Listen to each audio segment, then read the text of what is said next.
every week. My next guest is an incredible freedom fighter. He puts up, this past week, he put up 12 fantastic YouTube presentations on his channel being the X22 report. So for all you YouTubers, yes, I have the founder and force behind the X22 report with us today, Dave, who I'm telling you, he is dedicated to providing information that the mainstream media will never touch, and he touches on every topic, much to the chagrin of the deep state. Dave, welcome to Operation Freedom. Thanks for having me, Dave. I'm really happy to be here. Thank you. Well, this is a little different because, Dave, you've been very generous, and you've had me as a guest on your platform a number of times. I mean, Dave, your platform's booming. You have, I'm just checking, 546,000 subscribers to the X22 report. That is huge. It's shocking to me. Every time I look at it, I can't believe it, because when I started, I never thought anyone would even listen to me. I just wanted to get the truth out there and get everything off my chest. I never expected this to be as big as it is right now. Well, Dave, you're a shining example of someone making an enormous difference. There are many people who say, I don't know what I can do to take on the deep state. I don't know what I can do to help the freedom cause. Well, Dave, you are the epitome of that. You started your own YouTube channel, and look it's enormous. It's funny. I didn't start as a YouTube channel. I really started on my website doing audio, and I was using YouTube to bring people over to my website to the audio podcast. I didn't even know what YouTube really was. I didn't know how it worked. All I did was put up half of my broadcast on YouTube, and I brought people over. Then I realized that you can reach a lot more people on YouTube, and I started to produce full videos on YouTube, and I realized I can reach a lot more people. I still have my website, but I have my website, and now I have YouTube. So that's how it originally started, and now I can't believe how it's grown. And what's the secret sauce that you believe that has led to this huge growth of your platform? The secret, I don't even know if there is a secret. I think just researching the information and telling the truth and admitting when you make a mistake and putting out content that has some backing to it, compared to the mainstream media where they push out propaganda.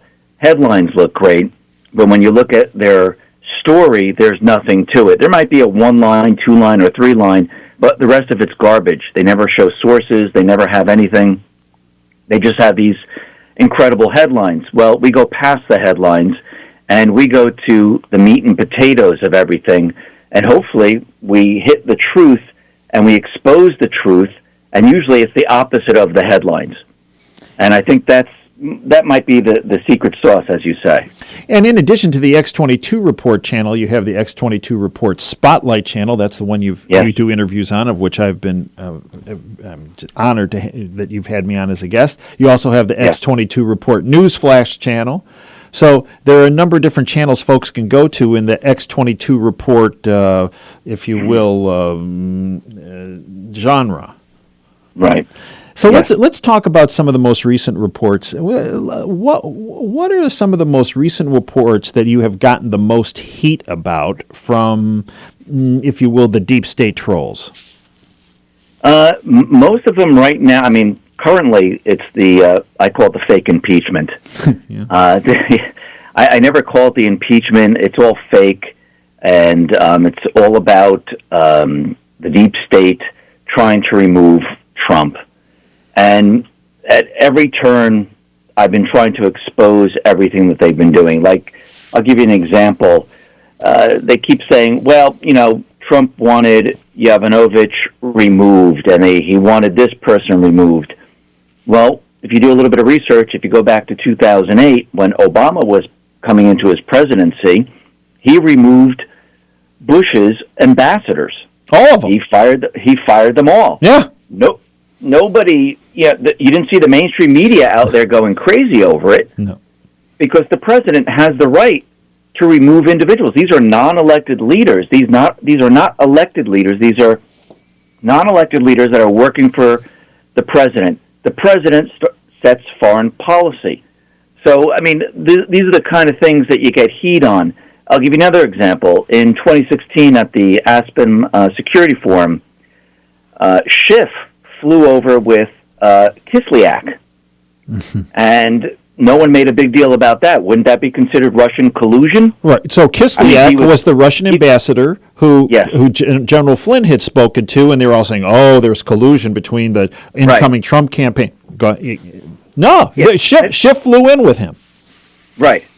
I mean, you go through the whole thing. I mean, if you go through all of it, we're just exposing all the lies and all the falsehoods and showing the other side and showing, well, this might not be true. I'll give you another example. I don't know if you saw this, but on the mainstream media, they have the audio recordings of Lev Parnas and Trump when they're at the donor event. Right. And these recordings are, first of all, the mainstream media only shows bits and pieces of the recording, the parts that they want to show you. But I think this whole thing was set up, and I believe the Patriots might have trapped Lev Parnas, the mainstream media, the deep state with these audio recordings. Now, again, we don't know if these are absolutely true. They have been edited. We have no clue. But if we take what the mainstream media has given us and what they're saying is true, and we take the full recording, they mentioned some interesting thing. First of all, these were before Biden was in the race. So this has nothing to do with Biden. Secondly, during the conversation, Trump is just asking a lot of questions about Ukraine, acting kind of stupid, like he doesn't know things about Ukraine, and having Lev Parnas give the answers. And one of the answers was that Biden and Clinton controlled Ukraine. Now, that's very interesting. This is something the mainstream media doesn't want you to hear, so they left that part out. And the other part is that Trump never mentioned about removing Yovanovitch. Lev Parnas brought it up. And as a joke, to me, this is what it sounds like, as a joke, and it doesn't matter if it's a joke or not a joke, Trump was like, oh, yeah, let's get rid of her. Let's do it. Write that down. Let's get rid of her. And someone else in the background says, yeah, we'll take note of that. And they started laughing in the background. So to me, this is during a donor event. They didn't introduce each other. It looks like Lev Parnas just started a conversation with Trump at this event, and they were talking, but he was just asking a lot of questions. But out of this, seems like there's proof that shows that Lev Parnas was behind this, that Biden and Clinton controlled Ukraine, and Trump has the right to remove ambassadors. Absolutely. I don't see a problem with that. Yeah, I don't see a problem with that whatsoever.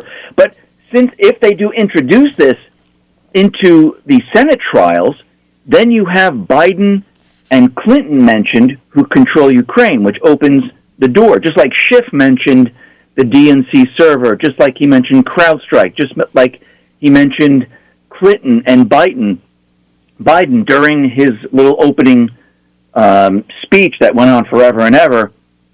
That's fair game now.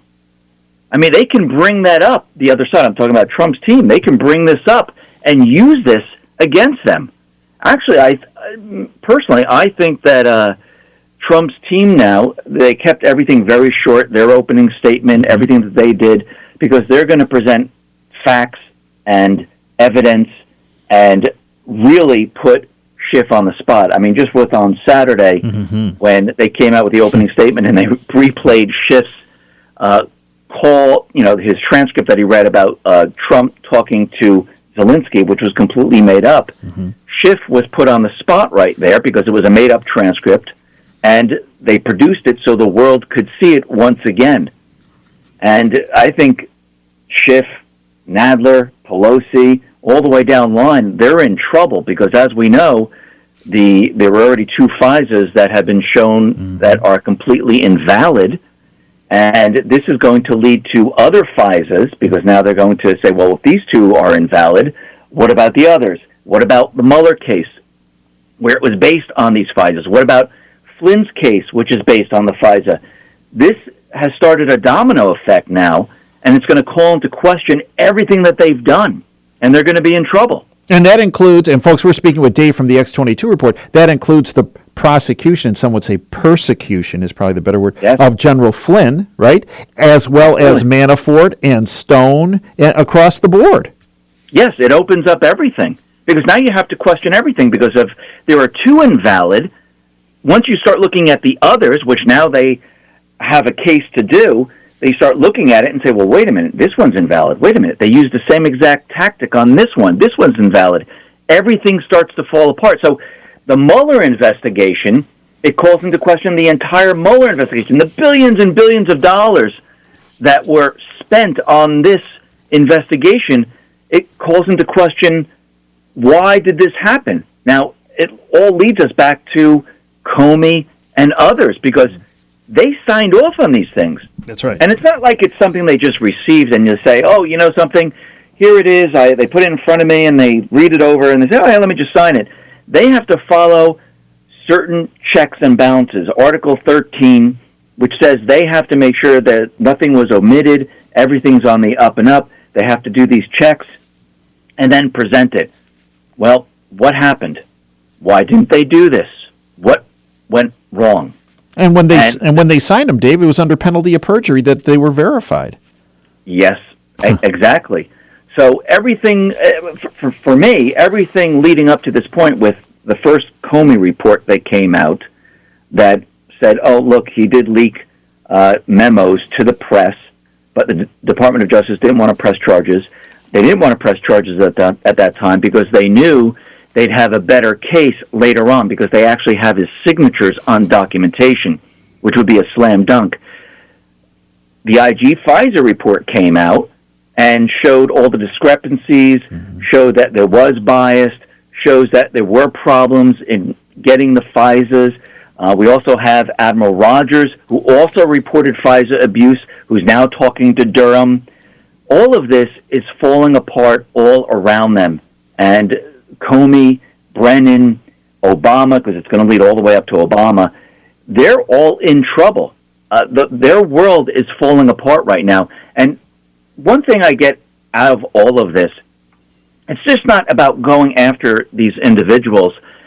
It's more about exposing it to the public because a lot of the public, those who are still sleeping, they don't understand what really happened. Now, you, myself, and others who've been looking at this for a very long time, we all understand. Yes, we want this to happen.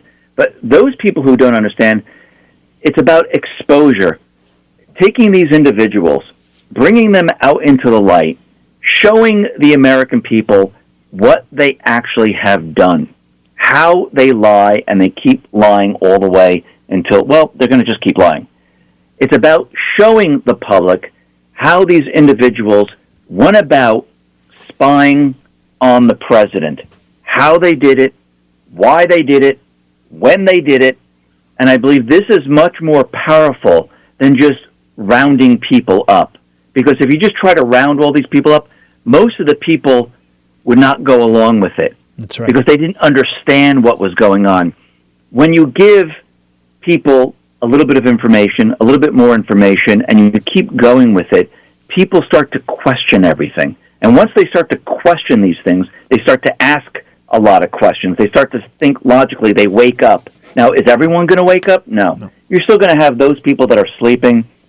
They won't wake up until the very end. But the people that are waking up, the voice that is behind the president is going to become stronger and stronger. And once you have the voice behind the president where it's strong enough, then you can start to bring charges against these individuals. And I believe this has been the plan all along. It was to expose them, show it, because what better way than to show the American people what they did? And I think this is what this Senate trial is all about. It's about showing the American people, look how they lie, look how they only showed you clips of certain individuals and what they wanted to show you. Look how they made up a phone transcript. Look how they tell you falsehoods. Look how the mainstream media backs them up. And I believe this is a very slow process, but I think it is needed. I think it's needed for the public to see. And as we go along, and now we have Trump's team on the other side, where they're going to be going after the deep state and showing the evidence, showing the facts. They're going to be showing everything that counters what Schiff and party has put forward. And we still have that one transcript that they're keeping hidden, the 18th witness that they haven't produced, and that is Michael Atkinson. And let's educate our listeners on Michael Atkinson, right? He worked at the Department of Justice as the general counsel for the National Security Division, right, prior, and then all of a sudden becomes the Inspector General of the intelligence community, correct? That is correct. And he's the same guy who oversaw the FISA applications, and he was the same guy who changed that, I can't call him a whistleblower, Dave, the gossip blowers form so that the gossip blower, Charmella, could file the gossip blower complaint, correct? That is correct. So why is his testimony so important? Why is Schiff hiding it? Well, from Representative Ratcliffe, who was in on the interview, the questioning in the skiff, all the evidence that he has is going to show who the actual whistleblower is, that he changed the form, that it is hearsay, and that there was nothing. It actually blows Schiff's case completely out of the water. And they don't want this out. That's why they're keeping it hidden. That's why they had all these hearings down in the basement in the skiff, because they didn't want anyone to understand what was really going on there. And when they released parts of the transcript and when they had the hearings, they actually cut all of it short because it wasn't going their way. They said, you know something, we can't televise this anymore. It is not going our way. Let's just go with the articles of impeachment. And the other thing they didn't get with these articles of impeachment, I do believe this is why Nancy Pelosi has been stalling those 33 days, is because, one, they were trying to blackmail a lot of the Republicans in the Senate, which failed.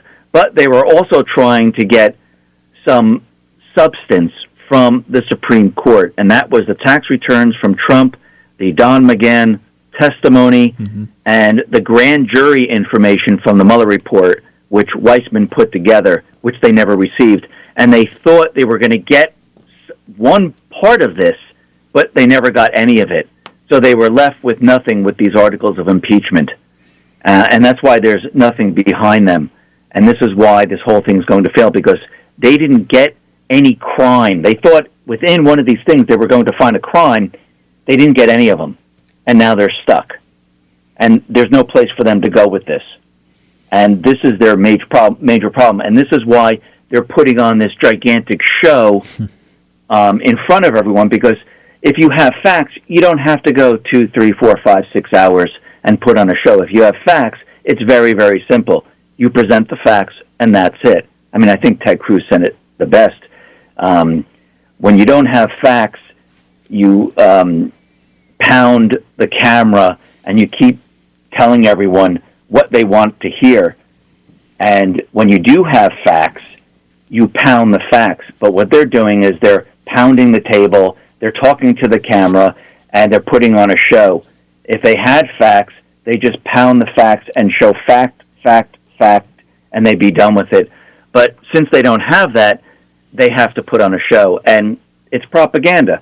And it's very easy to call out propaganda. All Trump's side has to do is show the facts, show the documentation, show the transcript, show everything that counters what they said. All they have to do is show the video of Representative Turner cross-examining Sondland, saying that, yeah, there was no quid pro quo, that everything that he's talking about was what he thought, which is meaningless. It's not even hearsay. It's just right. Things that he thought. It's just made up. Right. So this whole thing is going to come crashing down, and I believe this has been a setup, and they trapped them into this, and now it's televised to the American people.